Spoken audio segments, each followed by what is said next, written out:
जिल्हा परिषद प्राथमिक शिक्षक सहकारी पतसंस्था मर्यादित आंबेजोगाई 21वी वार्षिक सर्वसाधारण सभा दिनांक 28/9/25 संस्थेच्या सर्व सन्माननीय सभासदांना कळविण्यात येते की आपल्या पतसंस्थेची 19वी वार्षिक सर्वसाधारण सभा संस्थेचे माननीय अध्यक्ष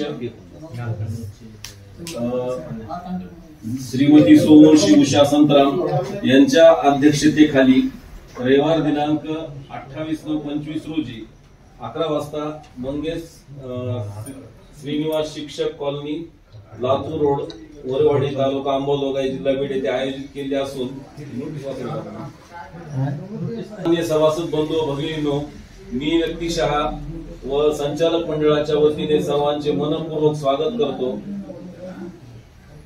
सन 2024-2025 या सहकारी वर्षाच्या 19व्या वर्षाच्या कामकाजाचे विवेचन व प्रगतीचा अहवाल आपणा समोर मांडताना प्रथमतः आपण सर्वांनी केलेल्या सहकार्यामुळे व संचालक मंडळाने घेतलेल्या विचारपूर्वक निर्णयामुळे आपल्या सर्वांसमोर आर्थिक व्यवहाराची माहिती मांडत आहे।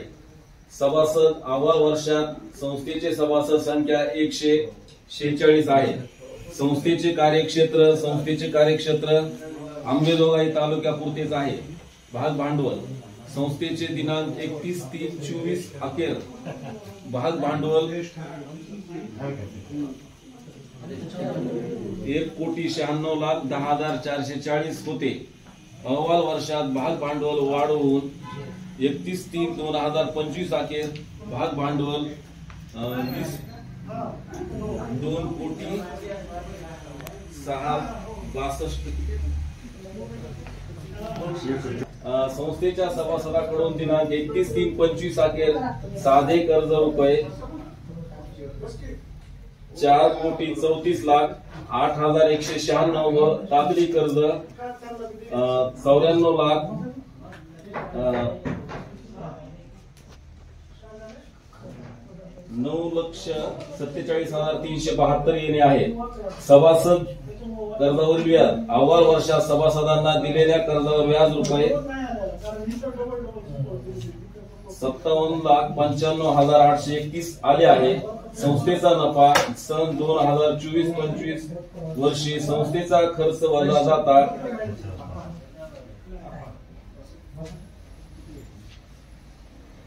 20,80,000 इतका नफा झाला आहे। लाभांश वाटप संस्थेच्या सभासदांना दिनांक 31/3/2024 अखेर जमा शेअर्सवर 11% दराने लाभांश वाटप करणे। ठेव अहवाल वर्षात संस्थेकडे एकूण सभासदांची ठेव आहे। पुढील वर्षाचे धोरण सभासद संख्या वाढवणे, संस्थेचे ठेव रुपये भाग भांडवल वाढवणे, संस्थेस कॅश क्रेडिट मिळविणे। सन 2024-25 मध्ये संस्थेत झालेल्या नफ्याची खालील प्रमाणे विभागणी केली आहे। चालू नफा 52,51,286 रुपये 60 पैसे। मागील शिल्लक नफा 3,79,767 रुपये। एकूण नफा 5,63,56,053 रुपये। गंगाजळी 25%, 14,07,763। संशयित बुडीत कर्ज निधी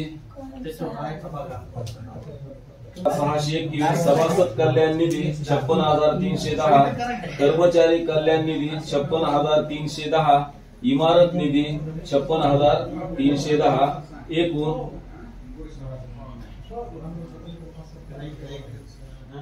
16,89,314। लाभांश वाटप 21,57,148 11% प्रमाणे। बांधकाम निधी 10 लाख आणि शिल्लक नफा 7,84,591। संस्था कामकाज तपासणी संस्थेमार्फत राबविण्यात आलेल्या धोरणाची व कामकाजाची तपासणी बँक लेखापरीक्षक व सहकारी खात्याकडून केली जाते। त्यातून वेळोवेळी कामकाजात सुधारणा होण्यासाठी मार्गदर्शन प्राप्त होते. अहवाल वर्षाचे लेखा परीक्षण श्री शेरेकर बालाजी हरिभाऊ यांनी पूर्ण केले असून संस्थेला अ वर्ग मिळाला आहे.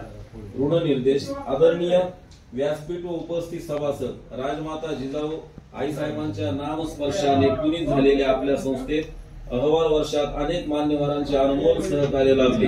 शिक्षण क्षेत्रातील माननीय गट शिक्षणाधिकारी साहेब, भागाधिकारी साहेब व सर्व कर्मचारी वर्ग, तालुका अंबाजोगाई सर्व केंद्रीय मुख्याध्यापक साहेब, सर्व केंद्र प्रमुख साहेब, सर्व घटक शाळेचे मुख्याध्यापक, या माननीय सहाय्यक निबंधक साहेब, अंबाजोगाई व कर्मचारी वर्ग, तसेच संस्थेत वेळोवेळी सहकार्य करणारे आदरणीय श्री मोरे बियन सर व श्री वैरागकर एमडी सर, या सर्वांचे तसेच सर्व हितचिंतकांचे व ज्ञात अज्ञात सर्वांचे आभार मानून आपणा सर्व सभासदांच्या अनमोल सहकार्यामुळे ही वाटचाल चालू असून आपलेही आभार मानून राजमाता जिजाऊ साहेबांच्या प्रतिमेस वंदन करून हा छोटासा अहवाल संपवतो. जय हिंद, जय. सर्वसाधारण सभेसाठी सर्वांचे मनपूर्वक अभिनंदन करतो. आणि आताच आपल्या पतसंस्थेच्या सचिव साहेबांनी आपल्या समोर अहवाल ठेवलेला आहे. याच्यामध्ये आता गेल्या वर्षीचा जी प्रोसिडिंग आहे त्याला आपल्याला मान्यता द्यायची आहे. सर्वसाधारण सभा 28/9/2025 संस्थेच्या सर्व सन्माननीय सभासदांना कळवण्यात येते की आपल्या पतसंस्थेची 19वी वार्षिक सर्वसाधारण सभा म्हणजे 19वी म्हणजे गेल्या वर्षीची वार्षिक सर्वसाधारण सभा संस्थेच्या अध्यक्षा सोमवंशी उषा संतराम अध्यक्षतेखाली आज रविवारी 11 वाजता गणेश निवास या ठिकाणी आपले वार्षिक सर्वसाधारण सभा संपन्न होत आहे. त्यातील पहिला जो ठराव आहे मागील सभेचे प्रोसिडिंग वाचून कायम करणे. त्यानंतर सन 24-25 सालात झालेल्या खर्चास मान्यता देणे. सन 24-25 सालाचे तेरीज पत्रक, नफा-तोटा पत्रक, ताळेबंद पत्रकाला मान्यता देणे. आता नवीन सभासद करून घ्यायचे का नाही ते तुम्ही ठरवायचं, कारण आपण या ठिकाणी लिहिलेलं आहे नवीन सभासद करून घेणे म्हणून. त्याच्यानंतर 25-26 सालाचे अंदाजपत्रक मान्यता देणे आणि जे काय पुढल्या वर्षी खर्च होणार आहे त्या खर्चाला मान्यता द्यावी लागते ते मान्यता देणे. सभासदांना दीर्घ मुदती व तातडी कर्ज वाटप करण्याला मान्यता देणे. आणि जर समजा दीर्घ मुदतीमध्ये जर वाढ करायची असेल तर या सभेमध्ये ठराव घ्यायचा की वाढ करायची का नाही. आता शासनानं तर परिपत्रक काढून एवढी वाढ केली, मंजुरी करण्याची परवानगी त्यांनी दिलेली आहे, पण ती याकडून आपण मंजुरी करून घ्यावी लागते. ज्याचा 1 लाख पगार 1 लाख ते 1,20,000 आहे त्याला 45 लाखापर्यंत कर्ज वाटप करण्याची मर्यादा दिलेली आहे. आता तेवढं आपल्याकडे भागभांडवल नाही समजा, पण जे काही करायचे असेल तर आपल्या सहमतीनं आपल्याला मान्यता त्याला द्यावी लागेल. सभासदांना किंवा त्या अहवाल वर्षात जे काही दोष दुरुस्ती असतील, आता आपल्याला ऑडिट वर्ग अ मिळालेला आहे, कारण आपली संस्था अशी आहे की आपण कशावर खर्चच करीत नाही, कसलाच खर्च नसते. आता आपण जी हार ही ते आणतो ना, ही ह्याचा सुद्धा खर्च नसते आपल्या ह्याच्यामध्ये. म्हणजे इतकी आपली काटकसर आपण या संस्थेसाठी करतो. लेखा परीक्षकाची नियुक्ती करणे, आता पुढल्या वर्षी लेखा परीक्षण करून घ्यावं लागतं. त्या लेखा परीक्षकाची या सभेमध्ये निवड करता येते.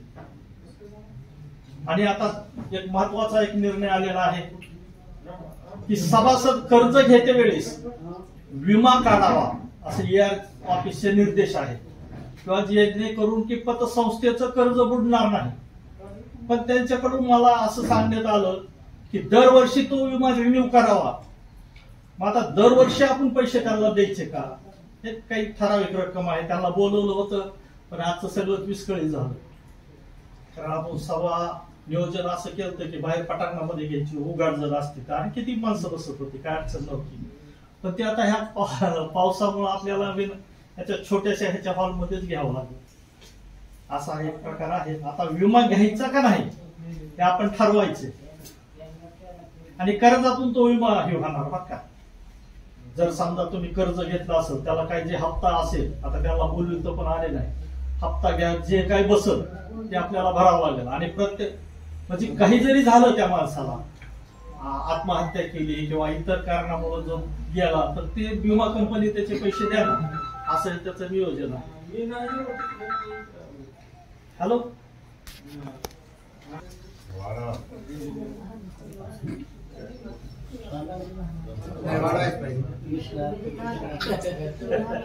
पण एक असं होते, कर्ज वाढवायला मर्यादा काय हरकत नाही, पण आपल्या सभासद कर्ज घेत येतात, जी जाते ती पण वार्षिक सभेलाच येते, ती एक मोठा प्रश्न आहे. त्याचं एक काय करावं? आधी मध्ये कपातीचं तर नावच नाही घेत. अहो मला सांगा, आपण केलंय ना रेग्युलर सभासदासाठी फक्त 13% व्याजदर आकारतो, आणि आता काल परवा एका बँकेनं नोटीस दिली आपल्या वैराकर सरला, 23% व्याजाची आकारणी केली. 23 आपण फक्त 18% करतो, जे की 6 महिने 3 महिने वर्षभर ज्यांची कपात बंद त्यांना 18% आकारणी करतो.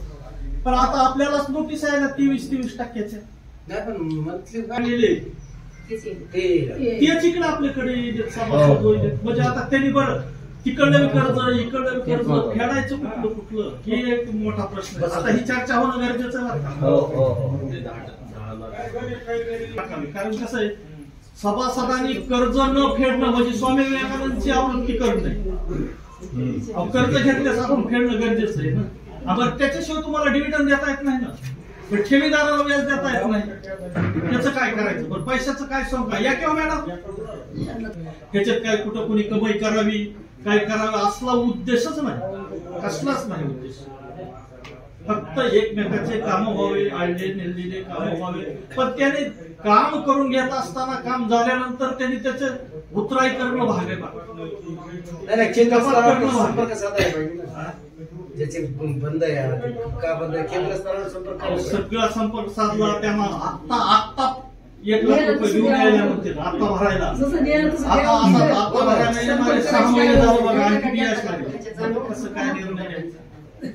मी तर ह्या स्टेजला आलो होतो की आपली हिंमत संस्था हळूहळू हळूहळू ज्यांच्याकडे कर्ज नाही ना त्यांना बळच चेक देऊन टाकावं शेअर्सचे. त्याचे काय करावं? जामीनदार फोन सर, त्याच्या जामीनदारातून हे करा म्हणजे ते दोघं तिकडे बघून घेतात का? जामीनदार कोणाकोणी व्हायचंच नाही ना, कपात व्हायलाच पाहिजे. म्हणजे अशा अडचणी येतात. बरे नाही गेलं की मग ते वेळ म्हणून मी काय केलं, ज्यांचे समजा आता डिव्हिडंड वाटप करताना ज्यांचे 2 महिने 3 महिने 1 महिना जरी कपात बंद असली तरी मी त्यांचे चेक लिहू दिले. तुमच्यावर विश्वास आहे म्हणजे तुम्ही जामीन घेतली, फक्त जामीनदार पण सांगा. लिहू दिलेलं आहे. कशासाठी? त्यांनी कमीत कमी कर्ज तरी भरावं. तुमचा हक्क आहे ना, किंवा तुम्हाला लाभांश मिळावा तसं कर्ज भरावा हा हक्क आहे ना, का नाही? कर्ज भरलंच पाहिजे ना. नुसतं डिव्हिडंडची वाट जर बघत असू तर आता काय ह्या संचालक मंडळाने कुठं जाऊन चोऱ्या करायच्या का? नेमकं काय करून तुम्हाला डिव्हिडंड द्यायचा सांगा ना. का कुठला द्यायचा? कुठला? तुम्ही जर रिटर्न दिलं, तुम्ही जर त्या हौदात पाणी टाकलं तर तांब्या उडविता येईल ना. नाहीच टाकलेस चलतेच त्याच्यावर नाही, त्याच्यावर चलते ना, संस्था त्याच्यावर चलते. तीच जर सोर्स कमी झाला तर डिव्हिडंड कुठून द्यायचा? पण ठेवीदाराला आता ठेवीदार इतके लोक आहेत ठेव ठेवण्यासाठी तयार, पण आपण देऊ शकत नाही या अशा गोष्टीमुळे. 10-15 सभासद असे येतं 10-10 लाख रुपये घेऊन तिकडेच गायब आहेत. काय करायचं? 3-3 वर्ष झाले. त्यांना नोटिसा देतो, जाऊन भेटतो, विनंती करतो, त्या गट शिक्षण अधिकाऱ्याला दिला तरी ती कपात करीत नाही. असं काय करायचं? बरं, आता कसं दुश्मनी आमच्या बरोबर, आम्ही एक विश्वास नाही. उद्या तुम्ही विश्वास लावला तर ती अगोदर कशा कुणाचं हित बघावं लागेल, संस्थेचं हित बघावं आणि त्याच्यानंतर सभासदाचं हित जमतंय का? कठोरपणा घ्यावाच लागणार नाही. कठोरपणा घ्यावा संस्था बोलते. म्हणजे ह्या गोष्टी आता मला गटर नाही कठोरपणा घ्यावं, पण नाविलाज आहे. इथं काय माझ्या एकट्याचा नाही, सगळ्यांचं हे सगळं युनिटच तुमचं आहे ना. आम्ही काय करतो फक्त विश्वस्त म्हणून आम्ही थोडं त्याची मालक. मग विश्वासानं कसं वागावं म्हणजे ह्या अशा गोष्टी त्यात आडवे येतात बघा. म्हणून एक जणावर आपण 91 खाली आपण त्याच्यावर कारवाई केली लातूरला. आलाच की वकिलाचा 20,000 रुपये खर्च कुठून व्हायला हे खर्च? पुन्हा त्या कोर्टाचा 5,000 कोर्टाला फीस भरावी लागली, अगोदर वकिलाला 20,000 द्यावे लागले, झालं इथं 25,000. मग हे असं जर होईल तर संस्था बुडेल ना. कुठून चालला पैसा? ही आपल्या व्याजातूनच चालला ना. मग ही अशी भानगड गेली. त्याच्यासाठी जर ज्याची त्यानं जर काळजी घेतली, लोन घेतलंय ना, आपण फेडणं आपलं कर्तव्य, आणि ती जर पूर्ण झालं तर आपल्याला काहीच बघायची बोलायची काही गरजच नाही. आणि तुम्हाला मी कधीच म्हणत नाही तुम्ही इतक्या वाजता आला, इतक्या वाजता तुम्हाला चेक मी देऊ का, असं मी कधीच म्हणत नाही. तुम्ही तुम्ही काय करता, तुमच्या सोयीप्रमाणे तुम्हाला ज्यावेळेस उपलब्ध असेल त्यावेळेस तुम्ही येता. पण तुम्ही आल्याबरोबर मी उपलब्ध असतो का नाही? कधी मी या, किती वाजता या, सकाळी 7ला आला तरी मी चेकचं हिती करतो, म्हणजे मी उपलब्ध आहे. तसं तुम्ही राहणं गरजेचं आहे सभासदाने. किंवा आपण घेतलंय ना त्याची परतफेड करावी. माणसं बघून द्यायचं, माणसं कळतच नाही.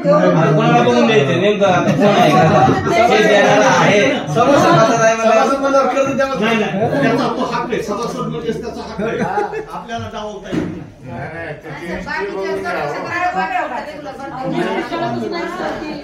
एवढं छान बोलतील असं इकडं तिकडं ते बघायचं आणि करतो.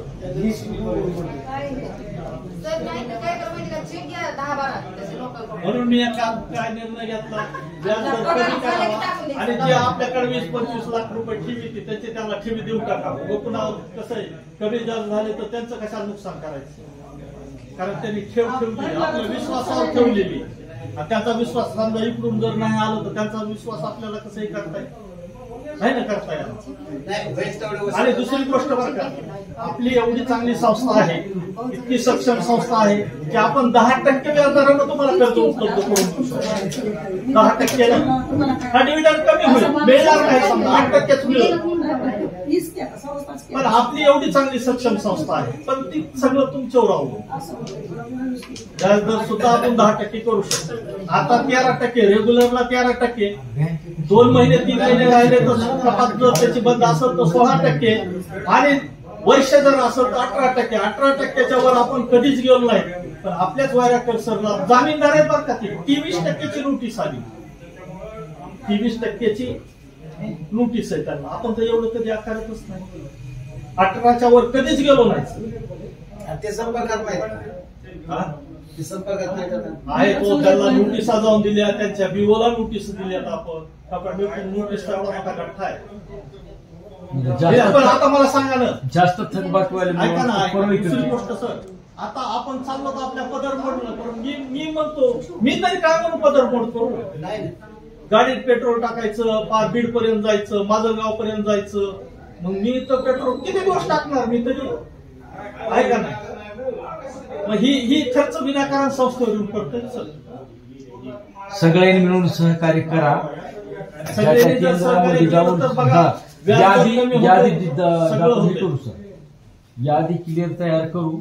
5-4 नावं ज्यांच्या संपर्कामध्ये, उदाहरणार्थ राठोड सरच्या संपर्कामध्ये किती येतं, पुन्हा तिकडं त्या ह्यांच्या संपर्कामध्ये किती येतं, प्रत्येकाला आपण तसे हे करू, संपर्क करू, त्यांना बोलावू आणि क्लिअर कट त्यांना सांगू. काय होतंय, तुम्ही ते एवढं सांगाल, ह्याच्यात थकबाकीवाला कुणीच नाही.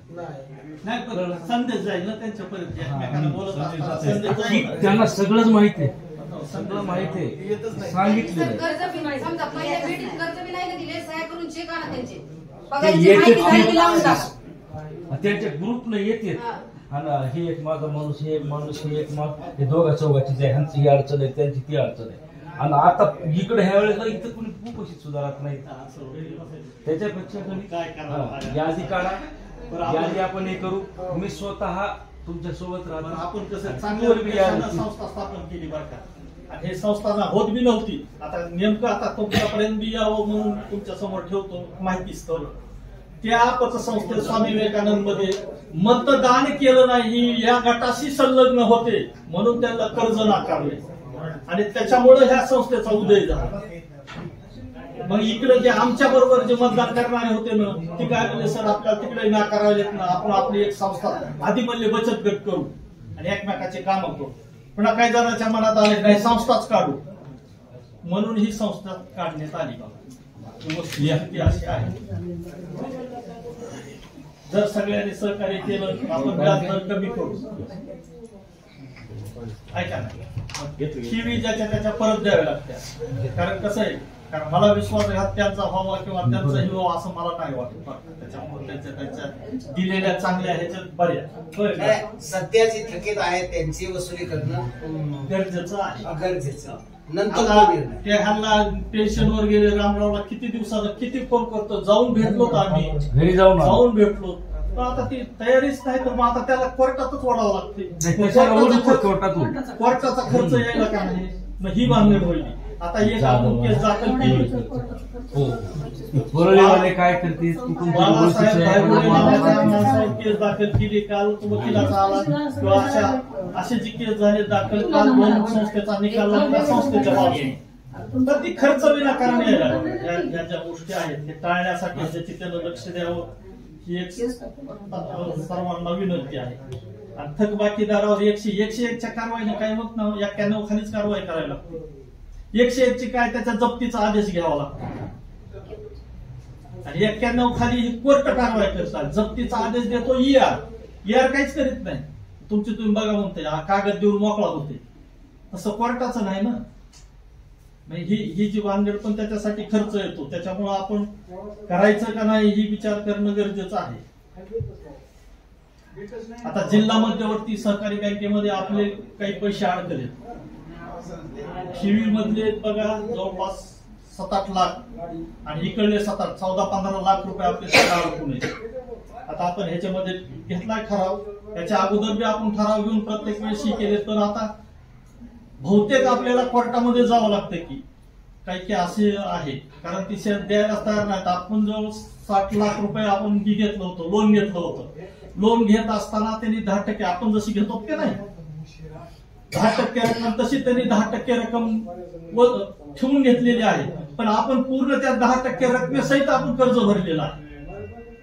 काही 1 रुपया ठेवला नाही, पण ती रक्कम देत नाही.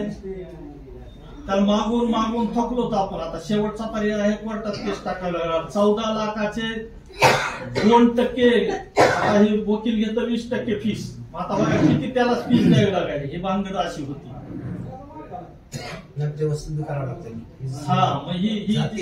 आणि कोर्टाकडे जाणं हे करणं म्हणजे संस्थेचं नुकसान करणे.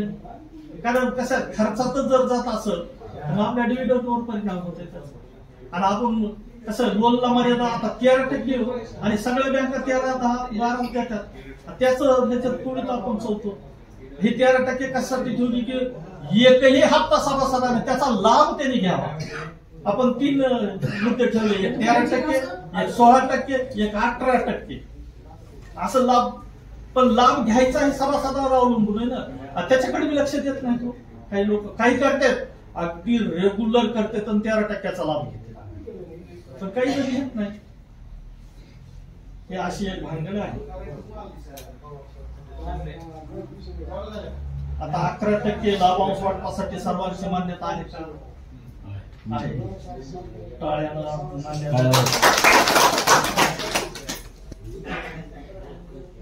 आपली संस्था इतकी उत्कृष्ट आहे ना. सध्या तर अंबाजोगाई तालुक्यात नंबर 1 ला संस्था. मी बऱ्याच संस्थेच्या चेअरमनशी यांच्याशी चर्चा केली.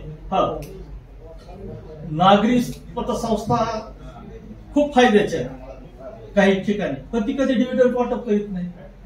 ती त्यांच्या ह्याच्यासाठीच फायदा करून घेतात, पण आपण रिटर्न देतो, डिव्हिडंड वाटप करतो. अशी अवस्था आहे. आता आपण सर्वांनी ठरवायचं की भविष्यात काय करायचं काय नाही. आपल्या संस्थेला आणि वर्ग सभा या ठिकाणी पार पडत आहे. आणि या सभेला उपस्थित राहिलेले सर्व संचालक मंडळ, या संस्थेच्या अध्यक्षा, त्याप्रमाणे उपाध्यक्ष आणि सर्व संचालक मंडळाचे या ठिकाणी मी आभार व्यक्त करतो. त्याचप्रमाणे ही जी संस्था स्थापन करणारे जे संस्थापक अध्यक्ष मोरे BN सर आणि त्याचप्रमाणे सहसंस्थापक आप्पा आणि भगत सर, या सर्वांचे मी या ठिकाणी आभार व्यक्त करतो. आणि या सभेला उपस्थित राहिल्याबद्दल सर्व सभासदांचे या ठिकाणी हार्दिक आभार मानून या ठिकाणी प्रत्यक्ष